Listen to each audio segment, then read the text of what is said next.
grief and living as a survivor. We have two guests with us today. Brad Leary, a Thanatologist from Hospice of the Valley, San Jose, Division of Sutter Care at Home, and Robert Torrano, a survivor of suicide.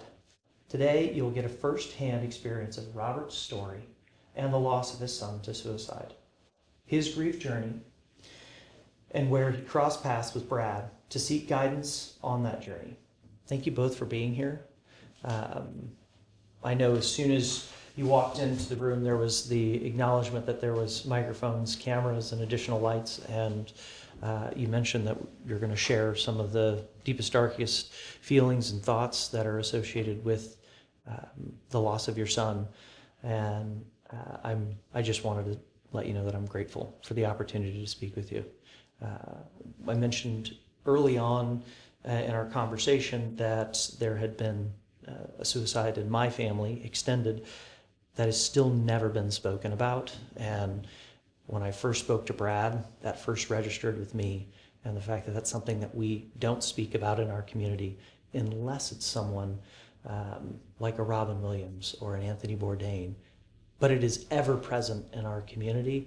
And I'd like for this to be a jumping off point where we allow individuals in the community to better communicate with a survivor and as a whole. And to start, I'd love, Robert, if you would be willing to share leading up to and your experience with your son's suicide. Yeah, absolutely. It's a sad story, and every parent or suicide survivor, would feel the same, obviously. But David was 27 when he died. He had been a long-term sufferer with addiction and had a really tough time with that. He in and out of treatment over and over and over again, and eventually kind of gave up on treatment. I think Brad had me count up, there were 29 different interventions we tried, many of them for weeks at a time. And anyway, he ended up putting himself in jail as his last form of therapy. And while in jail, he was diagnosed with a tumor in his cheek that had been there for a while and had been biopsied before, and he hadn't done anything about it because he was on the street, basically. And when we got him out of jail and he was sober and we had it taken care of, it turned out that it was a cancer, it was a malignancy. And that was just, I think, too much for him. He had finally found some months of sobriety on his own terms, and he just became horribly depressed. And I found it was a very rare tumor, and I found a place up in Seattle that was really expert at that, and we went up to visit them. And after our first appointment, he snuck away, and I couldn't find him. That was the last time I saw him. I looked all over the city. I was by myself, and just couldn't find him. And eventually, I just gave up and decided to go home because he had done things like that before, and Not the first time that he'd disappeared. Right. And so I was, it turns out I was stuck in traffic driving to the airport right in downtown Seattle, and I heard all these sirens going off, and I think, well, what's going on? And eventually got to the airport, sat down, and I got a desperate call from my daughter, who was home, that some investigator had called the house, and she was very frightful and crying, and she didn't talk to him. So I called him back, and it was the coroner's office. And it turns out that I was sitting in traffic about 4.5 blocks from where he chose to take his life. He jumped off the building. I was right there. I've been looking for him all day, and he was just down the street, basically.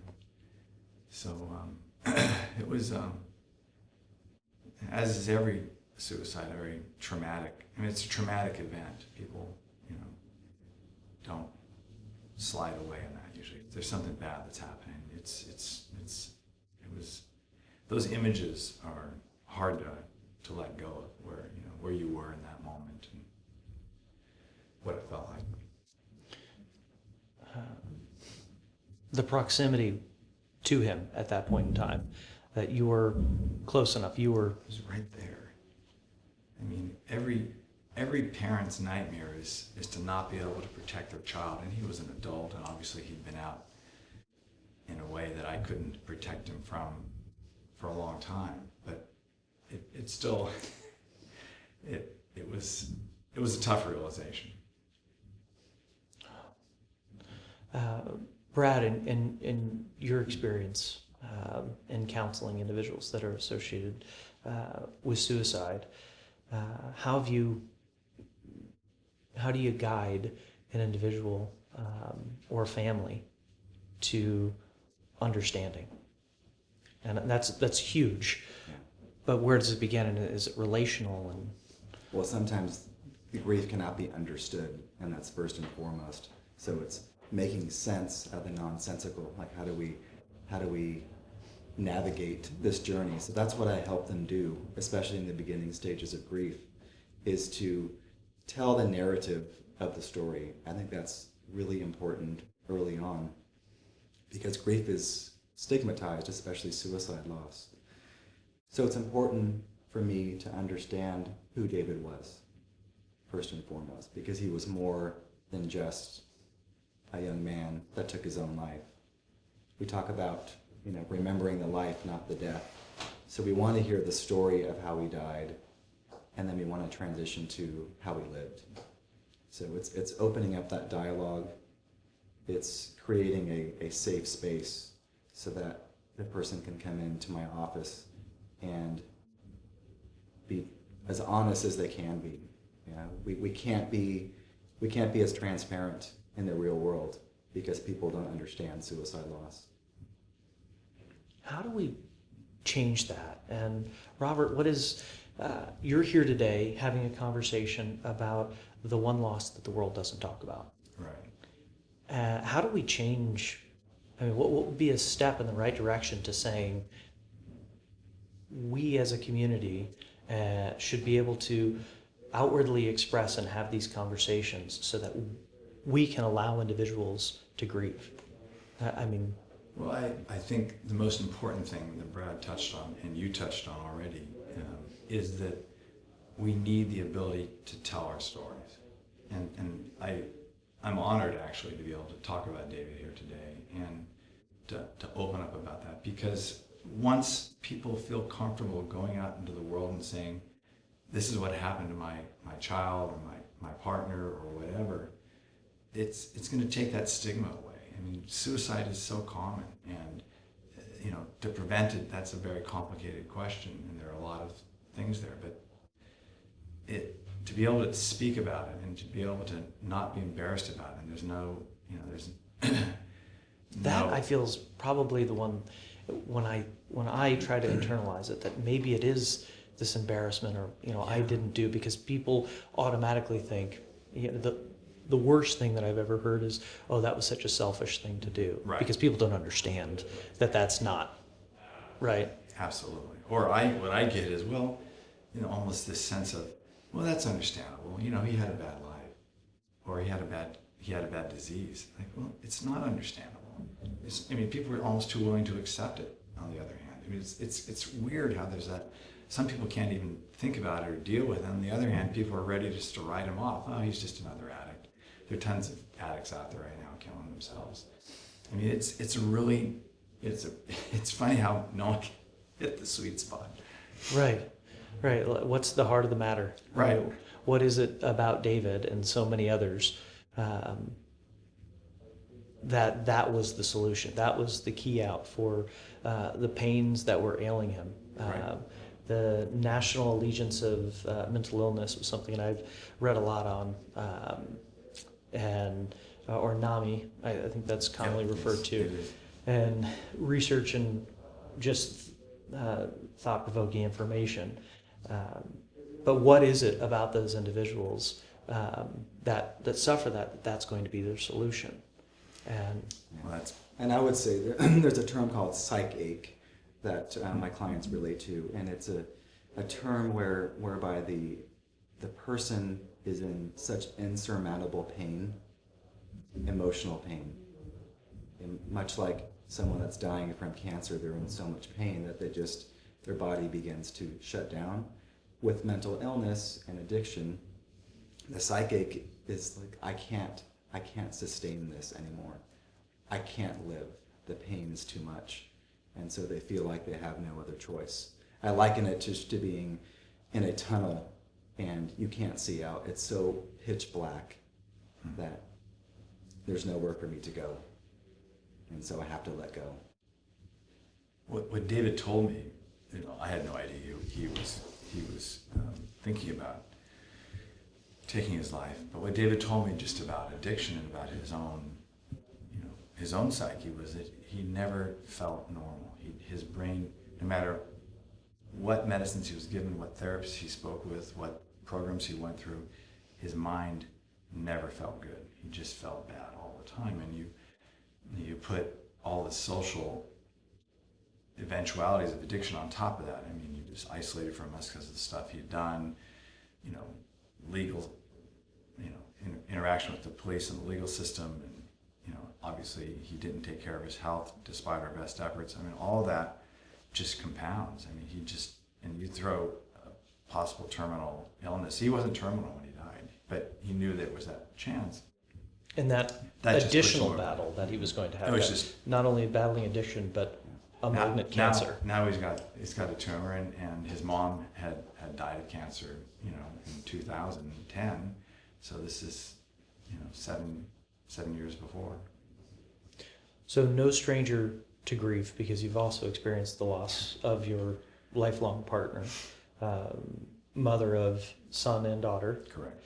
And as a dad, you're not just navigating your loss, you're navigating your daughter's loss. And you can't do that for her, but you have to bear witness to her experience and her thought process. And how has that been Well, I think it's hard for siblings. I think siblings don't get the amount of support and attention that parents get in this situation, or perhaps that children don't get if a spouse has died.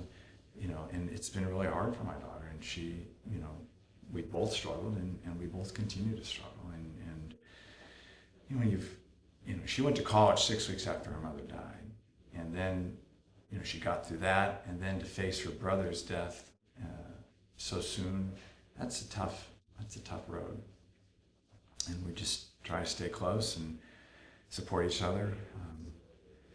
We remember the good, and David was a lot of fun. We only had a few weeks with him once he got out of jail, and he got up in March, and he died in May. It was about 5-6 weeks, late March, early May, and we had a blast together until the surgery and the pathology and all that came back. Can you share, beyond the addict and the individual that committed suicide, who was David?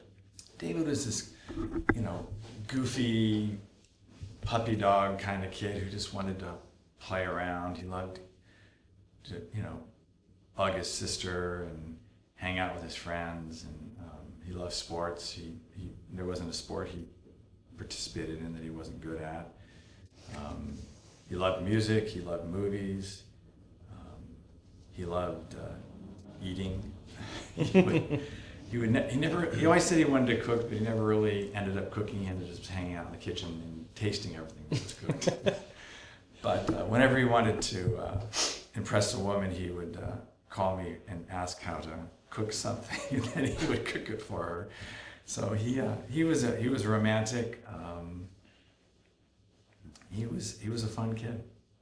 So for all intents and purposes, he was normal to the average individual that would meet him, but he didn't feel it inside. Correct. And even in the later stages of his really horrific addiction, if you had seen him, you wouldn't have known how bad he was unless something bad had happened. Usually he looked fairly well kept. He was well spoken. He just looked like a teenager, basically. Even though he was in his mid to late 20s, he still looked like he was 18, 19, and someone you'd like to kind of hang out with. And not that drugs didn't make him do things at times that were difficult, and there were a lot of difficult times, mostly for him. I mean, he suffered a lot for his addiction, because of his addiction. But as a parent, I still think he had a chance. I mean, he really wanted it.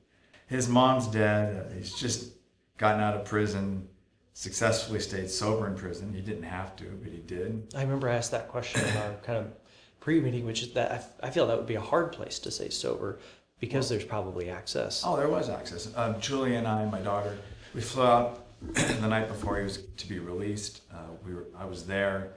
They let him out at 5 a.m. We had him in the shower by 6. We were at the parole officer at 9. Drug tested him right there, clean. And I got his parole changed to California so he'd have surgery here. And we were just a family trying to be a family. And our community as a whole, and when we talk about that judgment stigma that's associated with suicide, and then he didn't feel normal inside. We're all wired, and I think of us, if you think about us like a computer, and then we make so many of these things, and some of them don't work, and people are just different. And I think just as a society, if something seems a little bit different to us, that we judge it and we make it so it's not okay, whether it's a preference this way or that, as it relates to sexual preference or suicide. There's just, if it's not comfortable for us as a society as a whole, we just judge it and say that it's wrong. This couldn't be right.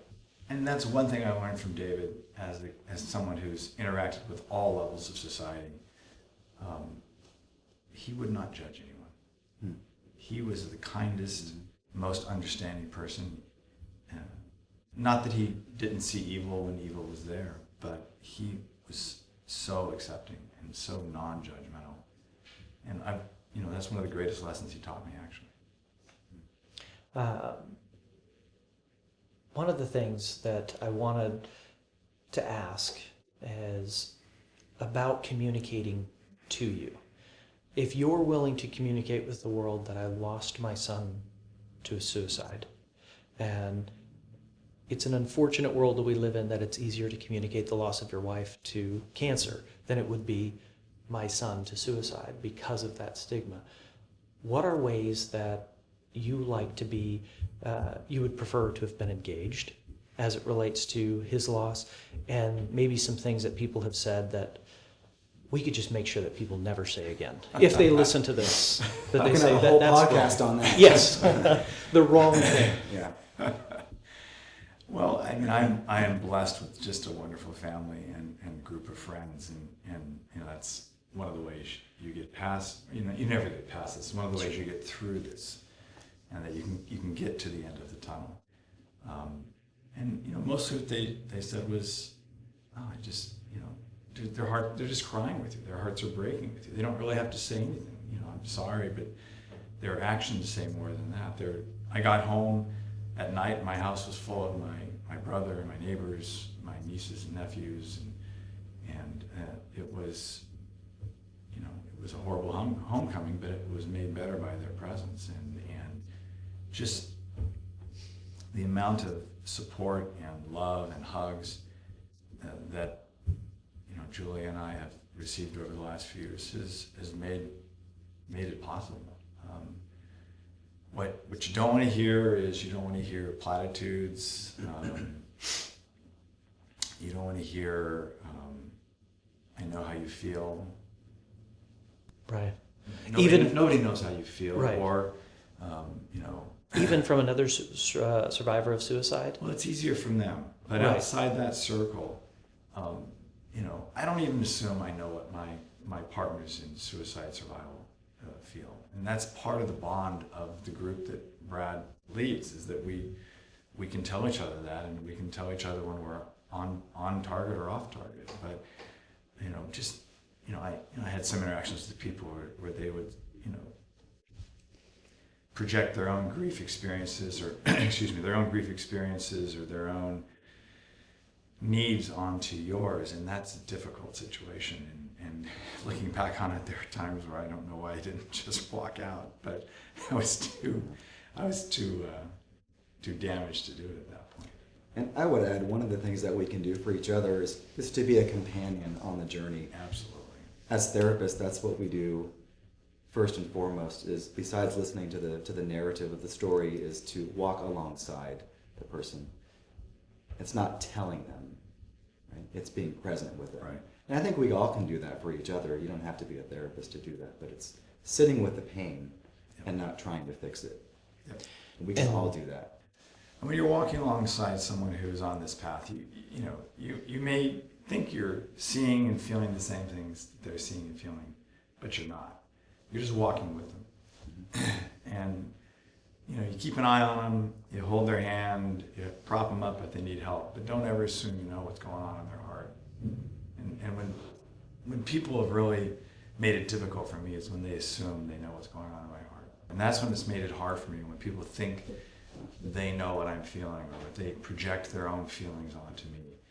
And yet, on the other hand, I kind of come back to David, and they have their own burden and their own pain. I don't want to dwell on that. I want to dwell on lifting people up and remembering the good. And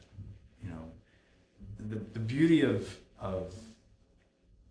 this process of moving through grief is that with good training and support, that I am more able to think about the good and to hold the good, and not try to push it away, not to keep those feelings down because they're too painful. I can now think of David and the good times and even the bad times, and learn from them and enjoy them, and it's a blessing. It's such a blessing. Something you said in there was incredibly poignant. You said training. And I just think that's an incredible thing, that your relationship with Brad, and if you view that as training, that anyone that's experiencing grief, I bet it allows you to have a little bit more grace when someone says something foolish later on through training, or when you have those feelings and they come up and you're able to navigate them a little bit better than you might have without that training, yes. Without that person that's walked next to you and never had an assumption about what you're feeling. For me, it's mostly a sense of humility, because after 2.5 years of pretty intensive grief interaction, I feel almost less able to know what's in someone's heart. I just want to stand with them and to hold them and to say there is a way forward, and this can get better.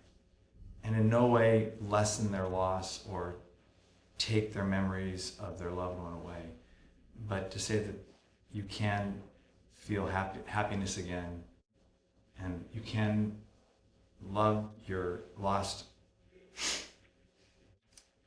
child or partner in ways that you always love them, and it won't hurt as much. That you can feel them without so much pain. Brad, where and when did your lives intersect? Because prior to meeting, for our listeners, for today, we actually had coffee and got to know one another, and you have a great relationship and a great rapport. Where did that start? Well, I think I need to answer this. Sure. Okay, great. Thank you. So I don't need to be direct here. But my wife's nephew's wife, so Lori's my first wife, she died in 2010. Her younger nephew married a woman who's a social worker, and her best friend trained with Brad. So when David died, Beth called her friend, because she didn't remember Brad's information, but she knew of her experience at Hospice of the Die, which was wonderful, and said, "Hey, who should Robert see?" And she communicated that to my current wife, Barbara, and Barbara called Hospice and was told that there were no spaces available, and she was a little more forceful and got me an appointment. Persistent. Yes. Advocacy. You're always your best. So my late wife's niece found my current wife and got me the information. So I mean, there's a web of love out there for those who are suffering. How did you know when you met Brad? Because someone said, here, there's someone out there in the world that I know that I believe can help you, Robert. How did you know when you met Brad? Because I think that there is a relationship between, in a therapy style relationship, that this is a person I can open up to. When did you know that this was going to be the right person for you? I don't really remember. That time is such a time of mental shock. I don't honestly think that thought ever crossed my mind. I was just so happy to be in a setting where there was someone who understood, who had walked with people through that valley, and I just kind of threw myself on the altar of grief counseling and was very happy to be there. By the way, Brad married my wife and I. Ordained, or It was ordained by the fates. all right. I was married by a friend who was ordained by the universallifechurch.com, and I remember he said that at the end of the wedding. I thought my folks, being raised good Irish Catholic, were going to roll over, but it ended up being a beautiful service, and it was. I'm also a minister in the Church of Universal Life. And, Yeah. because I married a friend's daughter, and my father, who was actually a minister and actually ordained by denomination, wasn't very happy with me. You found love again, and someone else who's also experienced the loss of her partner. How is that grief journey with the two of you in parallel? It started with grief, but it went a lot of places after that, obviously. But my wife's late husband passed away 2 months after my wife did, and we met actually just to talk about how to help our children through the loss of their parent, and it was very much a grief-based interaction. And then months down the line, I realized that she was someone incredibly special. Yeah. And we were able to get together. And initially there was a lot of shared, grief and shared journey. But that doesn't make a relationship or a marriage.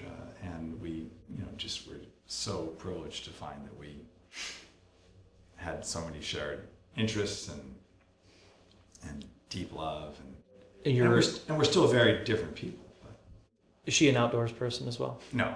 No, okay, because I know that in our initial conversation, that's something that's near and dear to you, is just being outside in nature. No, she loves to play the piano and go to musicals. I think she counted your ski trips for 2018. Ski days, yes. Ski days. 28. 28. Yeah. All right, that's wonderful. She had 2. She had to. But that's okay. We're good. Self-care. So you're being active in self-care, and I think that's a word that maybe we throw around or terminology, but there has to be something that we do to get ourselves through. I struggle with the whole self-care thing because I'm not really sure I know how to give myself self-care. And Brad has given me grief about this from time to time, that, don't feel guilty if you want to take those 20. I have a hard time giving myself the freedom to say, I'm going to do this, even though maybe I should be going to work. So I have struggled with that a little bit. Being type A, it's hard for me to know exactly when it is time to back down. I think part of my self-care is just being super disciplined and working harder, and I'm not sure that's really self-care. I think that's more just kind of being neurotic. I think the 28 days on the slopes are an important thing. I'm trying. I'm really trying. That's a good number. Something that many survivors struggle with is allowing joy Yes. into their lives. And that's part of my role, is to say we can take a break from grief. We can distract ourselves for a little while. and find joy and not feel guilty about it. And I think that was a struggle for most of our group members as well. It's a big struggle for me. And I was thinking about this last night as I was preparing for this morning. And one thing I realized that my family's just going to laugh at is part of taking care of myself has actually been taking care of my daughter's cats. Because when Julia moved home to help care for her brother, because he was going to go through a lot of treatment, she brought her cats with her. And it's been almost 3 years they've lived with me. I just have a great time taking care of them at home. How many cats are there? 3. And their names? Their names are Bilbo, Gollum, and Frodo. All right. And my wife's cat and dog love me too. So, I've always had, as an allergist, I've always had the reputation. I've always had the reputation of someone who doesn't really want pets around because they're very allergenic. Yeah. But Barbara's pets love me, and my daughter's pets love me, and I just kind of have a good time hanging out with them. That's really been good. And mountain biking with my friends and skiing with my friends, and just my brothers, my cousins, my family. It's just been amazing, actually. I think in Robert's case and many others, it's whether it's a pet or it's another partner or it's Julia, your daughter, it's something else to nurture and care for. And it's something we haven't discussed very much in our time together, but that just came to me today, that you have this opportunity that David is not here, so you can still care for something or somebody else. That's very wise. We're recording this on December 16th. And we're approaching, the most commercialized of all holidays. Mm-hmm. So I don't think it matters faith any longer. It's more about, the idea of giving and being together, a lot like the Thanksgiving holiday, which we've just passed. Are there traditions that you do or things that you hold sacred during this period of time as it relates to David and your late wife?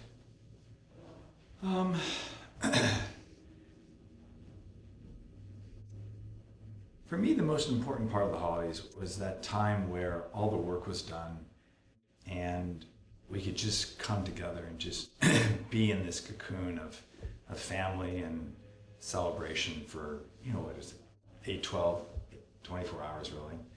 All the hubbub running up to it is tiresome.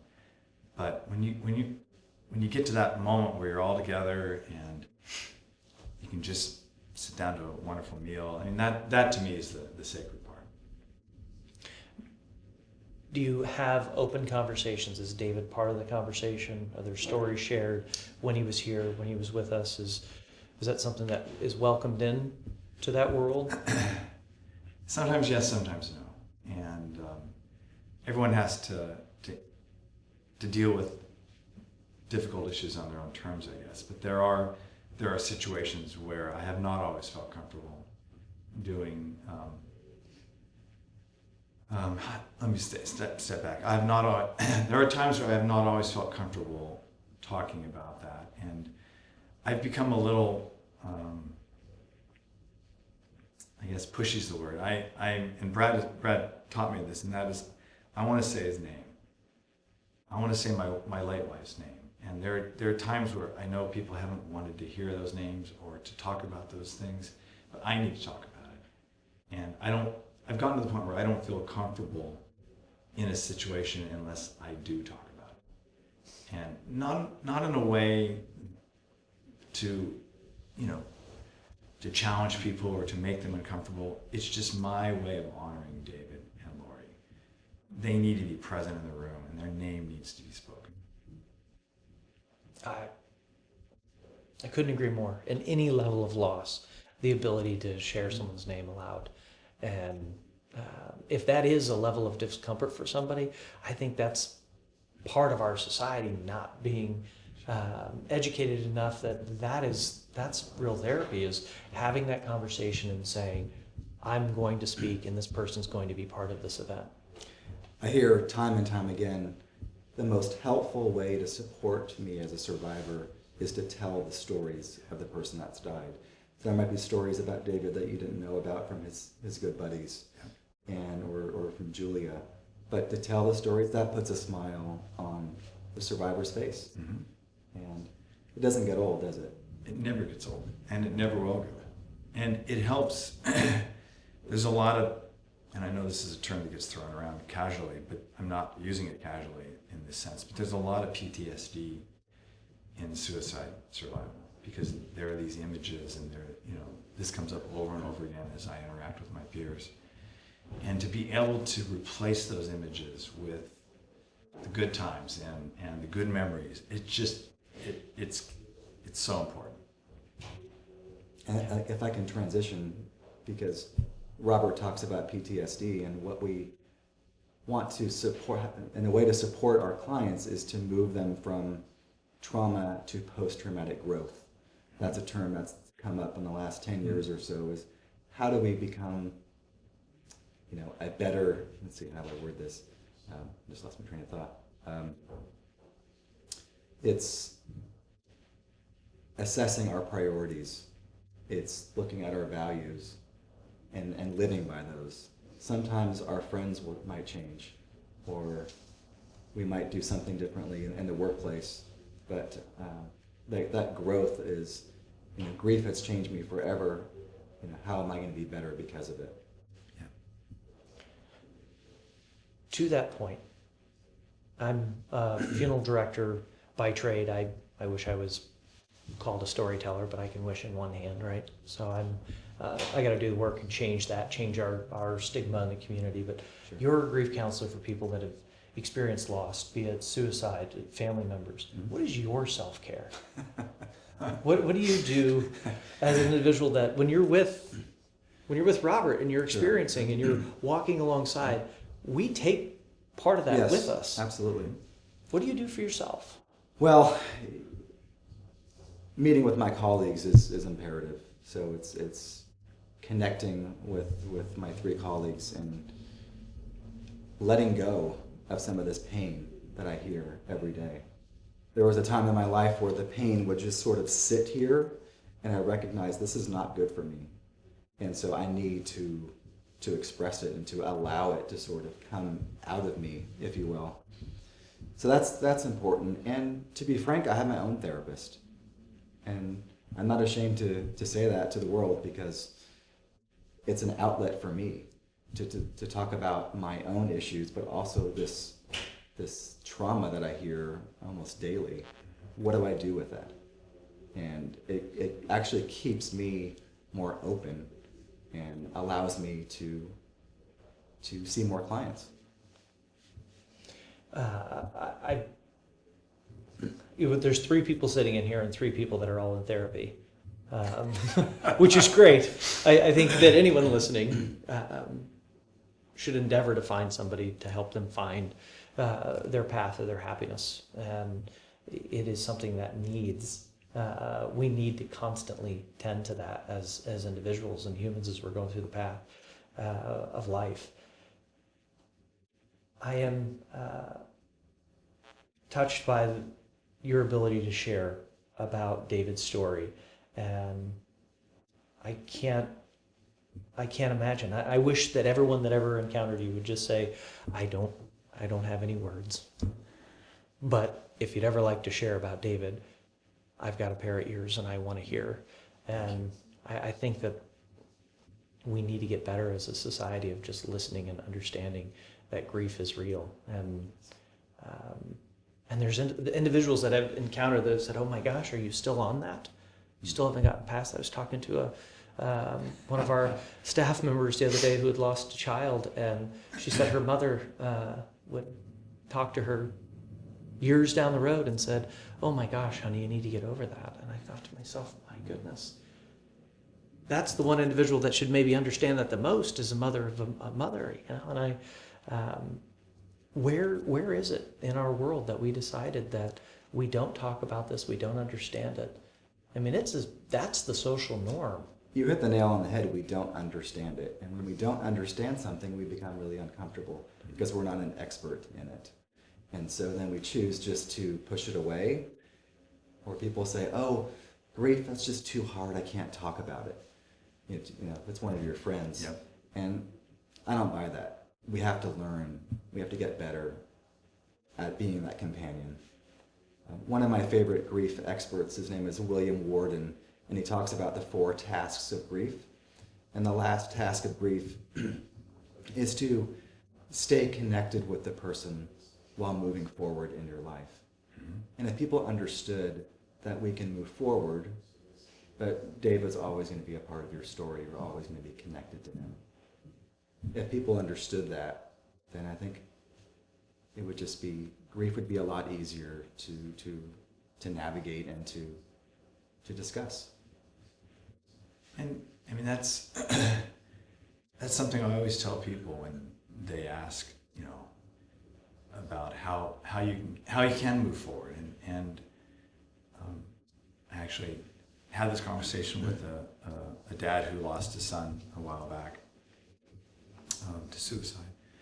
And what I told him was, because he had just started and I was maybe a year and a half into it, and what I said was, you're gonna feel them still. You're gonna dream about them. You never forget what your kids feel like or smell like, or what their hair, what the texture of their hair is. I mean, these are things that's what makes losing a child to any cause so difficult, is because there's such a part of you that you're never gonna lose that. But to be able to get to that 4th step and to enjoy that and to cherish that, that's just, That you got to have it. You You had still that period of have time. that. Right. Yes. Yeah. How do you And- carry that forward? And that's just that I'm just so grateful that you have led us into that path where we I'm so grateful that you've led us onto that path where we can realize we can hold them close and not have such debilitating pain. As it relates to the therapy, we're all in therapy in our own right, and we're all doing that as a level of self-care. Would you be here, Robert, as it relates to where you're at in your life and not acceptance, maybe not full acceptance, but understanding of wife's passing and son's passing without the support of someone like Brad in your life? Could you imagine yourself having done this without it? I can't. I have no idea how I would have gone through it. I honestly don't. I don't know. And to have someone who is highly trained and compassionate, leads you through it. And as a preacher's kid who's been to a lot of Bible studies and church services, I'm always a little suspicious of, someone teaching me something. Yeah. But it was, imperative. I couldn't have done it without it. Thank you. It's my pleasure. Well, I'm, as mentioned at the beginning, honored to have sat here with the two of you, talked about a topic that is taboo in our society. One of my final questions to you, Robert, is what would you do and how do you reach out? Is this something that you want to help other individuals with suicide by having conversations and removing the taboo? Has there been any mission or passion? Is it the network you're in? How do you want to change that conversation? Sorry to interrupt. No, So far, it's mostly been the network I'm in, and just holding each other up. And some of us are transitioning out of consistent therapy because we're doing well, and sadly, there's need for our spaces for other people who are closer to their loss, and so we're still meeting and holding each other up. My one thing I've struggled with is knowing exactly what that passion's going to be and how to make that come to fruition. And Brad and I have talked about this a lot, actually.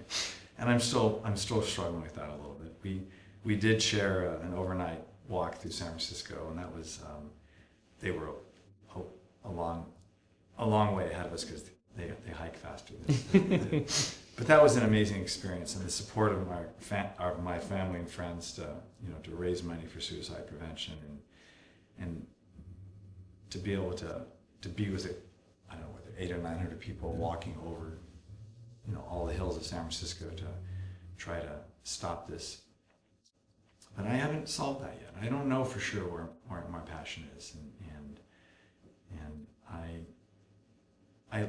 I look to David in that regard a little bit, mostly in terms of just really working on my own acceptance of people and their frailties and their needs, and trying to help whoever comes into my world as best I can.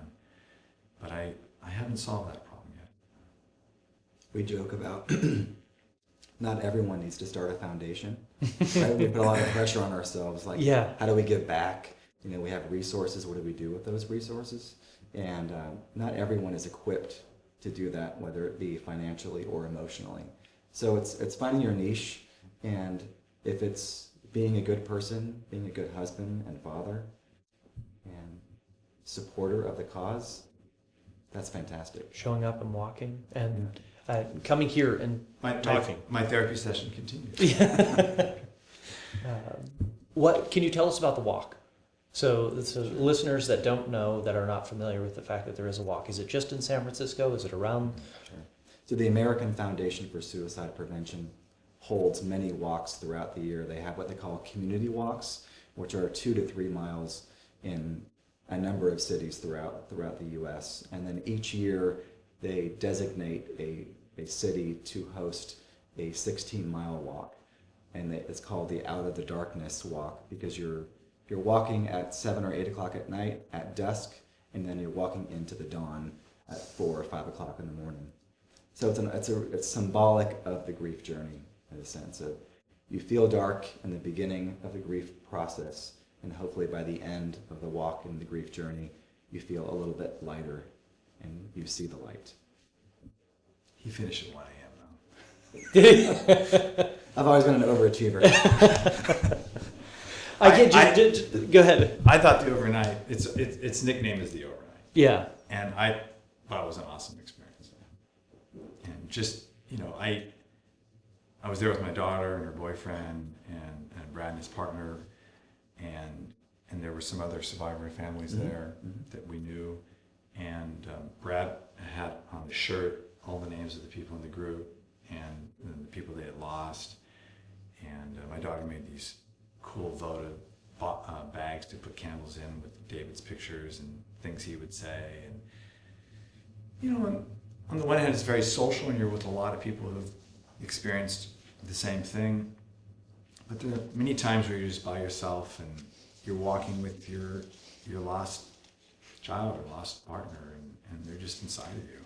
And I would add too that as a physician, Robert is not exempt from this loss. Someone that has a lot of education. Grief impacts all of us, and that's an important piece to remember. Suicide loss, it doesn't matter how rich or how poor you are, where you live, that we're all in this together. And that's what I really appreciated about working with Robert, is his own humility. He has all this training himself. He's a well-accomplished person, but he came in open. And I think that's been successful in his ability to move forward. I think I've told you that. But Thank you. I'm telling you again. It is wild to see that our world definitely compartmentalizes the way that different people feel grief. And when I mentioned at the beginning about those individuals that the world knows, we're going to grieve them together and we're going to have that conversation. It's a lot like the gun conversation, thoughts and prayers. And we say these, we have these little nuggets that we say about it, and okay, we've said our piece about it. Have we made an impact? Have we made a difference? Have we changed anything? Or do we allow that to be in the spotlight and then it returns to its taboo? And I'm sitting here talking to you, and you're sharing the greatest loss of your life, both of your losses. And I'm thinking of my childhood best friend and the fact that his family has never spoken about the loss of his brother. And I can't imagine what they're missing with the ability to do what you're doing. Your bravery to just say, I need to share it. His name needs to be spoken. And I think there's a part of their life that could be enriched if they could say Danny's name out loud. and other people could say, okay, I've been wanting to talk to you about that forever, and they've never said And it. you bring up something very important, is we have a choice in how we grieve. Right? We have a choice. And if we don't continue living, it's like a second person has died. So you've made the choice to live. You've made the choice to live. I want all of my clients and all their survivors to make that choice. And I know it's very difficult. It's not easy, but that's why therapy can be helpful, is to help you navigate the difficult times and to think about a future orientation. Like, you can move forward. I just can't tell. Let me start that over. It's hard for me to express how meaningful my experience at Hospice of the Valley has been. And, you know, even my wife, my daughter, they've been to some of the events, but they haven't been in the room with Brad or in the group room with the other survivors. And it's hard to put into words how important that is and how vital it is that we provide that for people who are grieving.